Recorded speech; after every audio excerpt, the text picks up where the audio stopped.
Folks, Jeremy's here again. We're gonna do some more unboxing because why not? That's what we do. We come together, we unbox a bunch of children's toys because we have nothing else to do, nothing better to do, like whatever. But anyway, what we're gonna do now is we are gonna dive into more of the Power Rangers movie merchandise. I've done the Morpher, I've done the Megazord. If you haven't seen those videos, please take a look at them.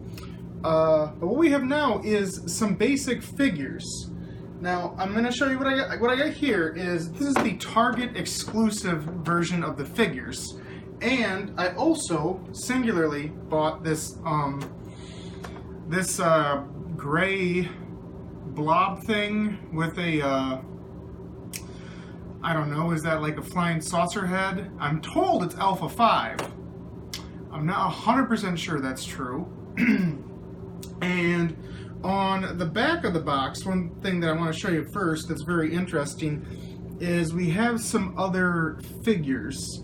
They're little silhouettes down there. Obviously one of them is Rita, and I believe at least two of the other silhouettes are versions of Putties. I don't know if the other one is supposed to be Goldar, because I'm looking at other stuff and it doesn't necessarily look like Goldar to me. Could be. But there are more figures coming. This is just the first wave, and I'm sure in the coming weeks before the movie comes out, we'll get the rest of the figures.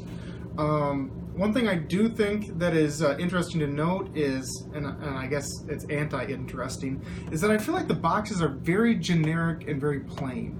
They're all really, really gray, and there isn't a lot of flash to them. I don't know if that's to say like, oh, this is a more adult sort of approach to it. I don't know if that's what they're going for. But, you know, when you have a plain gray font for your logo, you know, you got your gray background that's clearly supposed to be the Morpher, you know, the back, it's still very gray. There's just so few details. So nothing about this really pops. And, you know, again, maybe that's their intention, maybe it isn't, I don't know. But that's something I want to note. We'll unbox Alpha last. And the Target exclusive, when I was talking to you, you can see the figures on the back. It looks like they have all the same pieces too, because I looked at the regular figures in the store, and really all they come with is that big blue energy, like fist punching thing for the 4 Rangers, and then Jason has his giant sword they keep advertising. The reason why I got this box was for 2 reasons. One, Goldar is straight up free, because this thing costs $50. The figures normally are $10 a pop. So you get your 5 Rangers at the same price, plus you get Goldar bonus. Why not get that? Also, these figures are slightly metallic in their painting, and I compared them to the regular figures, and honestly, I think the metallic ones look better. I think they pop a little bit more. I feel like they tend to look like they go along with the actual movie-used versions of the suits a bit more. So, I mean, before I even unbox these, I'm just going to say that if you're planning to buy the figures at all, in one way or another, I would just go with the Target value pack, straight up. You know, maybe you're like crazy purist and you're like, I have to get the default versions, because maybe that's supposed to be the most screen accurate, and I understand that if that's the way your mind works, because mine does like that sometimes too. But honestly, like, these to me just look like they're far superior. So, you know, why not go that way? And it's not like these cards are something you want to collect, because again, they're so friggin' basic. But anyway, just throwing that out there. I'm going to pop this bad boy open, and we're going to see what we have. See if together indeed we are more. Alright, pop it open. Let's see, there's no instructions inside. The back is just a piece of paper that looks, again, much like the little sort of circuitry that you see in the back of the Morpher, that sort of yellowish square little circuity design. And that's all we got there. And here are our figures. Again, no weapon for Goldar, and just the energy fist for all the Rangers again, and the sword for Jason. And again, looking at the back quickly, no color detail, just very flat colors. What you see is what you get here. And now people have been talking about Goldar because they're wondering, like, because the way he looks here, he looks very melty. There's no real strong distinction in his face. And people are wondering, is that the final version of Goldar? Is that like an in-between version where Rita is trying to power him up? We're not entirely sure. My guess is that, the movie plot is going to involve a lot of getting Goldar to like a final form, and I think the first movie is they're going to kill Goldar, and Rita's still going to somehow manage to survive, because everybody's like, obviously she's got the Green Ranger powers, and that's going to be a big part of the second movie, assuming this one's successful and we get there, which, that's all well and good. So, that's going to be the big question, is Goldar. Let's check him out first, since we're talking about him. Alright. As far as articulation goes for these figures, neck swivels, we got shoulder joints, ball joints at the shoulder, we got elbow joints, nothing at the wrist, at least for Goldar. Doesn't look like it's any different on the Rangers. Ball joints on each leg, and, no knee bending for Goldar, but it does look like the Rangers have knee bending, so that is different.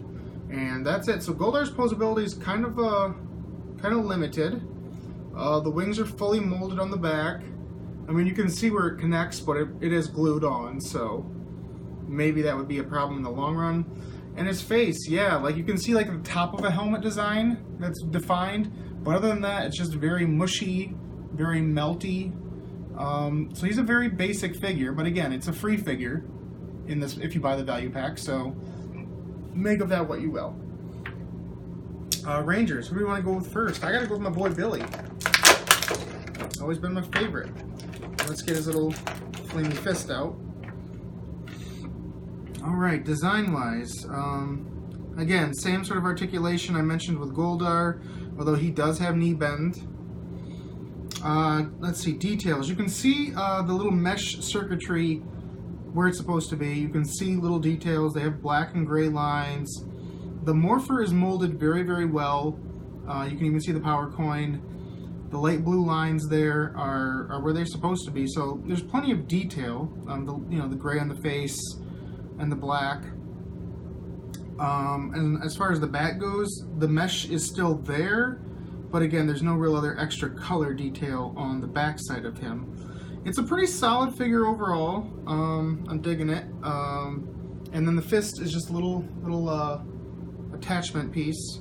So you just put it in his hand, and then boom, it looks like he's got some sort of power fist, some sort of Kamehameha wave, I guess. Yeah, we don't need to keep those every time. But yeah, solid figure.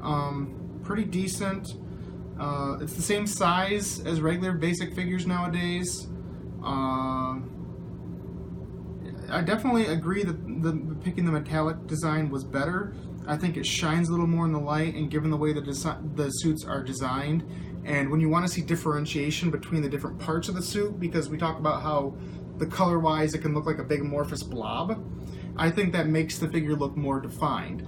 So again, just based on what I looked at on the shelves compared to what I'm looking at the actual figure up close now, the metallic route is the smart route to go. But again, that's just my opinion. You might differ. Like I said, you might have to have the most screen accurate ones, but understandable. Let's look at a female figure now. We're going to check out Trini. Again, all the same designs are there. I think that the mesh is less noticeable with her, and that again might be a byproduct of the metallicness, but it is definitely there. She looks a little more translucent than, say, Billy. And posability. Let's see how does she stand. I wouldn't say she stands as well as the new Ninja Steel figures. I would compare her more to the old Dino Charge figures. There definitely is more room to stand just because, these figures don't have skirts. Which is, a huge difference for a female figure, not having to worry about a skirt imposing the leg movement. She does kind of look a little bow-legged to me. I don't know about you, but I feel like she looks a little bow-legged with her knees going in. But again, solid figure. Here, I'll put her up. And then let's just pop out the other basic ones, because we'll save Jason for last, because he's the only one that has some sort of difference to him.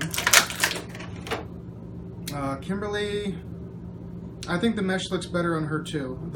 And when I say mesh, I just mean like the little crosshatch designs that are in the little nooks and crannies, that I think give the figures as a whole a little more depth to them. But she's cool too. Same sport. See, man, right there, the girls' figures, I'm sorry, but like, Bandai of America, that has always been one of your biggest problems, is getting female figures to stand appropriately.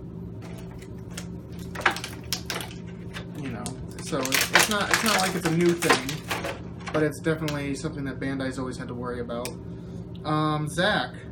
I think it's cool because the black on his suit feels kind of more like a gunmetal, you know, kind of more of a matted feel.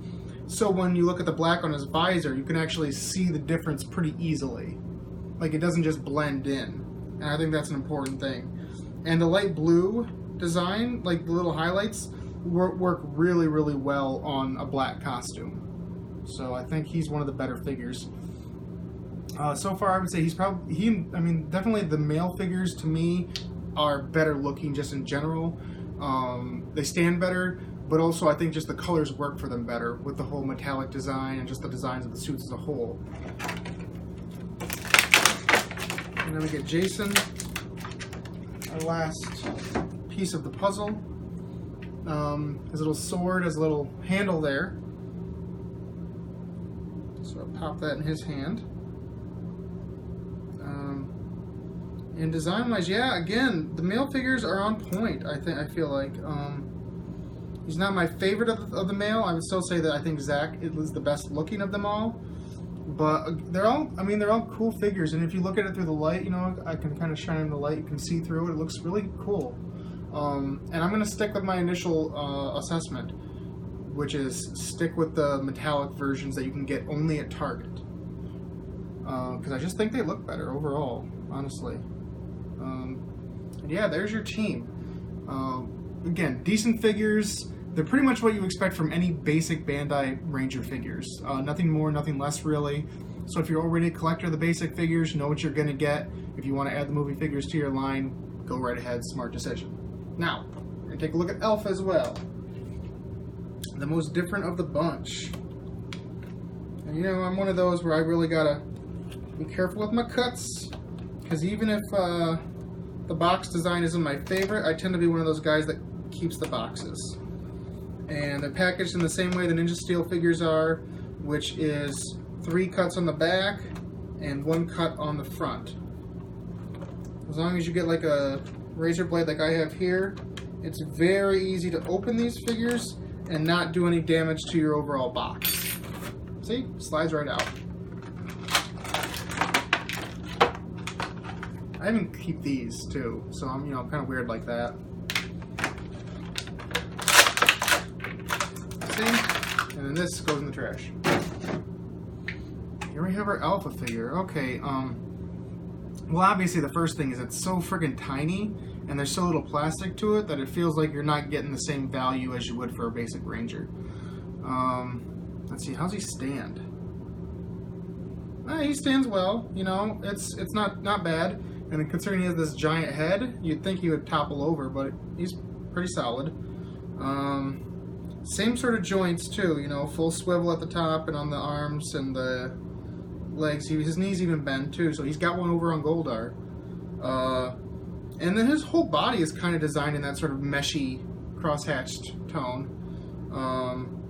Not really any color in the back. His arms do have the full red all the way around, but other than that, no real extra color.